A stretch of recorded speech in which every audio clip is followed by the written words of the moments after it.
Welcome to the Stairway to Heaven. We're coming to you bringing insights into the ever-changing high-frequency currents now bathing the planet and their effect on us all.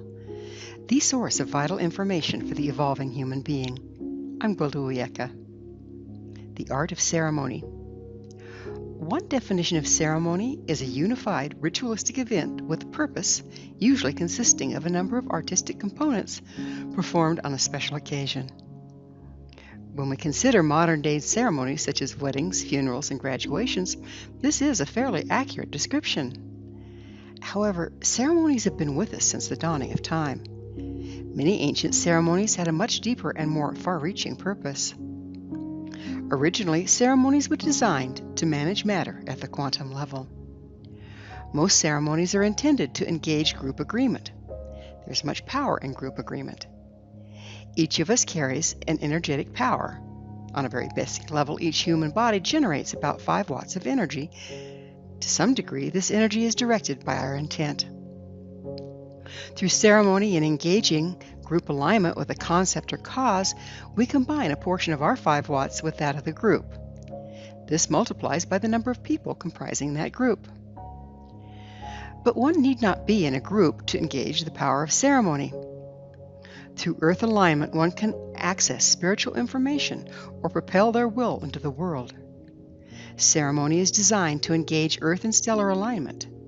Through this connection, we can access knowledge to guide our choices to empower our intent. Many ancient ceremonies are still used today. The Catholic Masses, the Lakota Sweat Lodging or Inipi ceremony, weddings, and so on. These ceremonies are passed down from one generation to the next.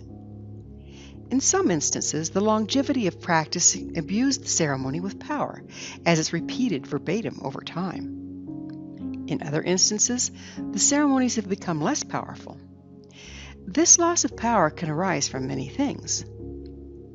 Over the years, some of the steps may have been eliminated for expedience. Eventually, we forgot the underlying purpose and function of each step in any ceremony. When we arbitrarily altered it, power was lost. As time has gone by, we forgot that the ceremony itself is not the point, but rather was designed to focus our intent while aligning with earth and stars. If we just go through the motions, seeing the ceremony itself as the power, we've removed ourselves, the earth and stellar connection from the equation. The result? Empty, dogmatic ritual lacking power. Another reason ceremony may lose its power is that it's no longer aligned with the current Earth stellar configuration or the needs and frequency of the people. This is the difference between living ceremony and dogma. The main function of ceremony is to create alignment with spirit, aka the quantum level of life. The availability of this alignment shifts with the ambient frequency available on the planet. This ambient frequency is mapped by the ages of the zodiac. There are 5 different methods of spiritual connection that are available to us as the sun moves through the ages of the zodiac. We'll call these unity, wise ones, shaman, monk, and dogma. These 5 levels correspond to the energy or level of frequency available as our sun moves from a high-frequency portion of the galaxy to a lower one and back. They are as follows. Unity. The last time we were in a high-frequency area of the galaxy was in the age of Leo. This is the age of the legends about the garden when man was one with God. In the ages of highest or more expansive frequency, we became less dense and have more direct access to spiritual information or the quantum level. Wise ones. As our sun started to move out of the age of unity in Leo on its way around the galaxy, only the people who possessed a genetic predisposition for more sensitivity to expansive frequencies remained in direct contact with spiritual information. The rest relied on those wise ones for guidance. We'll call this the age of the wise men and women. Shaman. Moving further away from high frequency, only those with a genetic predisposition who were also doing ceremony to further increase their frequency and connection to earth and stellar influences could access spiritual information. We'll refer to this as the age of shaman. Monks. Continuing on, we moved further into a lower frequency area of the galaxy.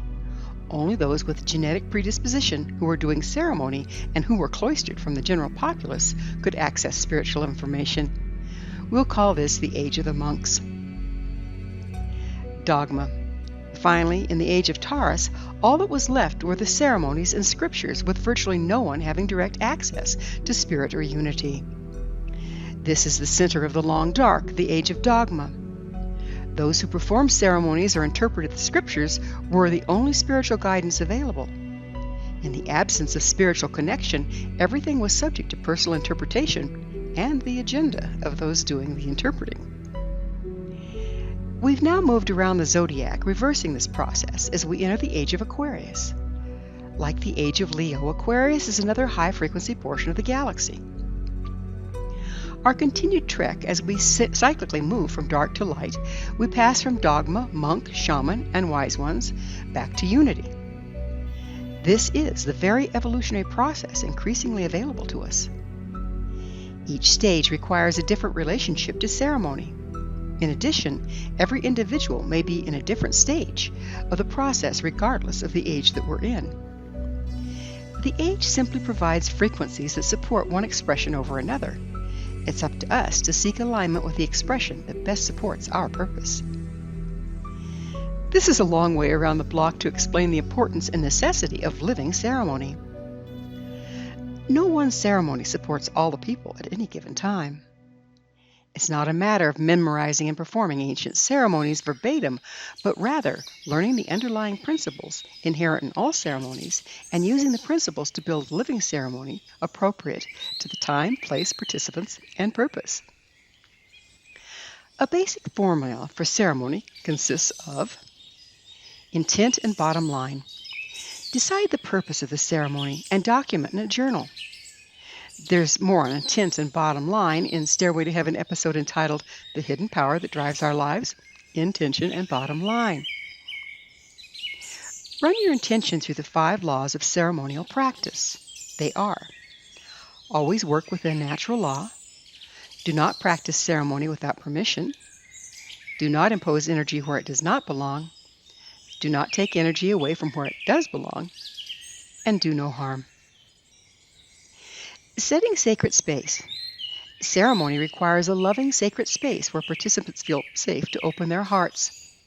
It's through the electromagnetic field of the heart that we access the unified field to move our intent into the world. To set sacred space, choose the area, ask permission of the location, and give gratitude for its participation. Clear the space with sage. Set up and activate an altar. Instructions for setting and activation of an altar are found in Stairway to Heaven episode entitled Sacred Space, Empowered by the Flow of Life. For your convenience, all prior Stairway to Heaven episodes can be accessed and downloaded free of charge at www.stairwaytoheavenmedia.com. Opening. Connect with Earth and stellar power by activating the altar. Welcome the participants. State the intent of the ceremony. Process. Each ceremony will have a different process depending upon its purpose. A rites of passage ceremony will have some representation of letting go of one stage of life and entering a new one. A wedding will have a representation of leaving one family orientation and creating a new one, as in the father giving away the bride, and so on. Conclusion. This is where the change is recognized and honored by all involved. I now pronounce you husband and wife, or maiden now gives way to woman. Gratitude. Gratitude is a vital component of any ceremony and involves giving thanks through statement or prayer for the transformation and all the participants in the ceremony. Closing. In closing, one gives gratitude for the support, releases the connection to group energy, spirit, as in earth and stellar alignment, and closes the altar. I mentioned each ceremony needs to be composed with the participants in mind. That is to say, the way the ceremony presents needs to be non-threatening to the people involved. If the ceremony challenges the participants' belief systems, they may be triggered into polarizing against it rather than giving it their loving participation. The result of this division of purpose can be disastrous. If I'm creating a rites of passage ceremony for a group of shamanic practitioners, it would look quite different than a wedding for a Christian couple. All the same components will be there, but how they present will accommodate the belief systems of those involved. For instance, in the rites of passage for the shamanic group, I would tend to openly and clear the space, set the altar, and call in the directions. I might use sage, drumming, and rattling to do so.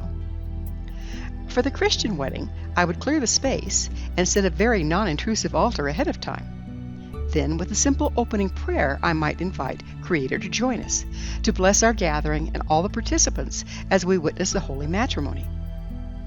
This serves as opening the altar and calling in the directions. Remember, the ceremony is just the vehicle.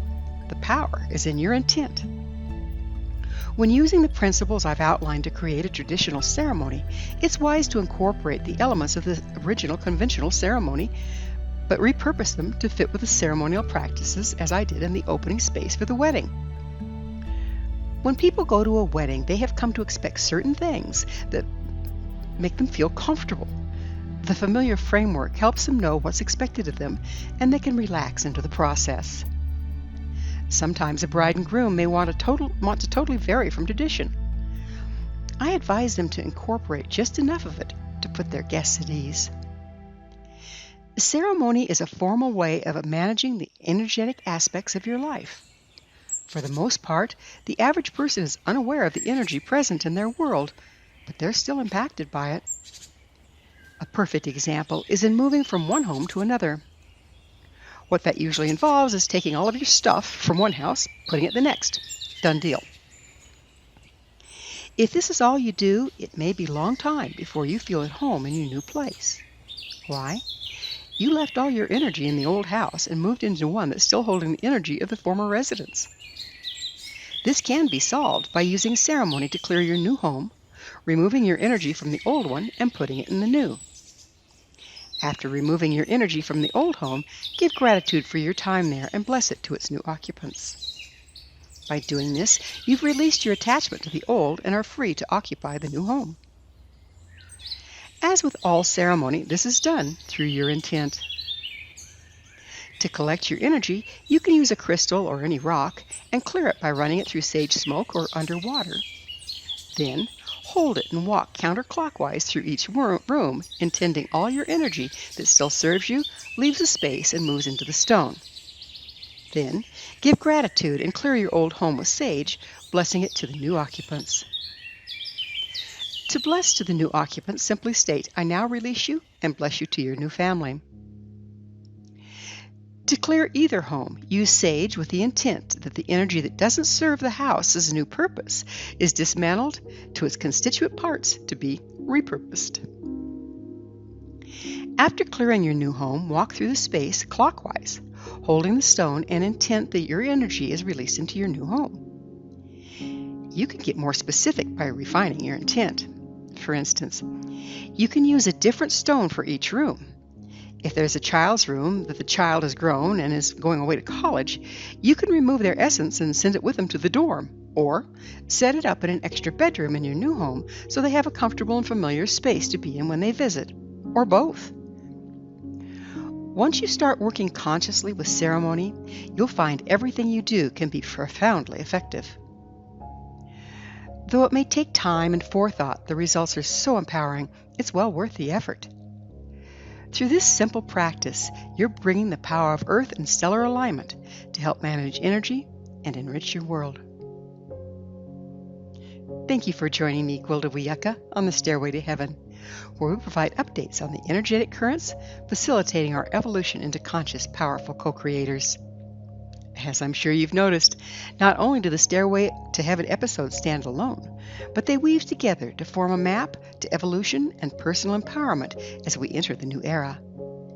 To revisit this or any of our past episodes, visit our archives at www.stairwaytoheavenmedia.com. If you'd like to find out more about me, my school, and the evolutionary tools we offer, visit www.findyourpathhome.com. Until next time, may you be blessed on your sacred path to wholeness. We are here. The time is now.